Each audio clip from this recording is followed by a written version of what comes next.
But everyone thinks CAC decreases over time with efficiencies, but from what I've seen, it just goes up. I think that's a hangover of the old school marketing world, where that was actually true.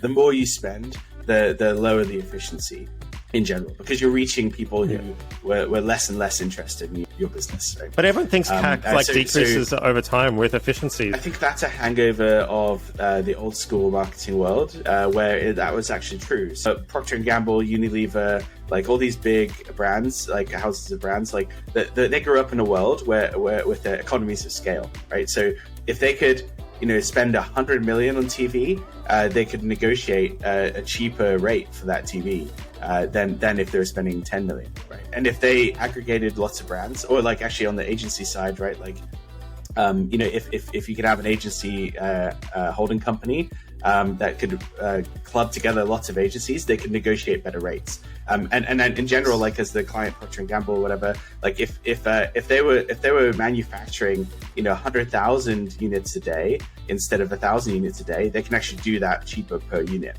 So they grew up in a world of economies of scale, which is the opposite of diminishing returns. And so that's the way they think. But the world has shifted with online. Now it's actually like, all advertising is sold in an auction model, right? Rather than a negotiated rate. So you don't get economies of scale, you get the opposite. Like the more media you need to buy, like the more expensive the media becomes. There's not that many economies of scale, I think, for most products. If anything, there's diseconomies of scale. From an agency perspective, like the bigger we got, like we got to 50 people, which is still pretty small for an agency.